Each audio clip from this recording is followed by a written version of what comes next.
ఈరోజు మనం వృద్ధాప్యంలో వచ్చే ఫ్రాక్చర్స్ గురించి మాట్లాడుకుందాం. వృద్ధాప్యంలో వచ్చే ఫ్రాక్చర్స్ని జీరియాట్రిక్ ఫ్రాక్చర్స్ అంటారు ఇంగ్లీష్లో. సో ఈ వృద్ధాప్యంలో వచ్చే ఫ్రాక్చర్స్ ఏంటంటే 60 సంవత్సరాల తర్వాత ఎముకలు ఏవైతే ఉంటాయో అవి మెల్లిమెల్లిగా వీక్ అయిపోతూ ఉంటాయి. దాన్నే ఆస్టియోపోరోసిస్ అంటారు. దీని కారణం వల్ల చిన్నగా జారిపడ్డా లేకపోతే జారకపోయినా ఈ పెద్ద ఎముక ఫ్రాక్చర్ అయ్యే ఛాన్స్ ఉంటుంది. సో ఈ మెయిన్గా వచ్చే ఫ్రాక్చర్స్ ఏంటిదంటే ఈ ఏజ్లో ఫస్ట్ ఈజ్ హిప్ ఫ్రాక్చర్స్.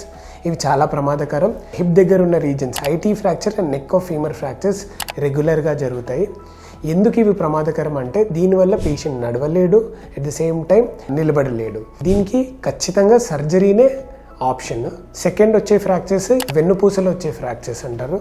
దీనివల్ల ముందరికి వంగిపోవడం లేదంటే హైట్ తగ్గిపోవడం ఇవి జరుగుతూ ఉంటాయి. థర్డ్ టైప్ ఆఫ్ ఫ్రాక్చర్ ఏమంటారంటే మణికట్టు దగ్గర జరిగే ఫ్రాక్చర్స్. పడేటప్పుడు బరువంతా చేతి మీద తీసుకోవడం వల్ల ఈ మణికట్టు ఫ్రాక్చర్స్ జరుగుతూ ఉంటాయి. దీన్ని నివారించడం ఎలా అంటే ఫస్ట్ సరైన ఫుడ్ తీసుకోవడం. ఫుడ్ అంటే food rich in calcium, dairy products like milk, curd and రెగ్యులర్గా ఫిష్ తీసుకోవడం. దీనివల్ల మనం కాల్షియం ఇంటేక్ పెంచవచ్చు. సెకండ్ ఏంటిదంటే విటమిన్ ఎస్. నేను నార్మల్గా దీన్ని విటమిన్ సన్షైన్ అంటాను. సన్షైన్లో నిలబడ్డప్పుడు ఒక 10 to 15 minutes మనకు విటమిన్ డి వస్తుంది. థర్డ్ థింగ్ ఏంటిదంటే సరైన వెయిట్ ట్రైనింగ్ ప్రోగ్రామ్. ఎలా అయితే వయసు పెరుగుతూ ఉంటుంది మజిల్ డెన్సిటీ అనేది తగ్గిపోతూ ఉంటుంది.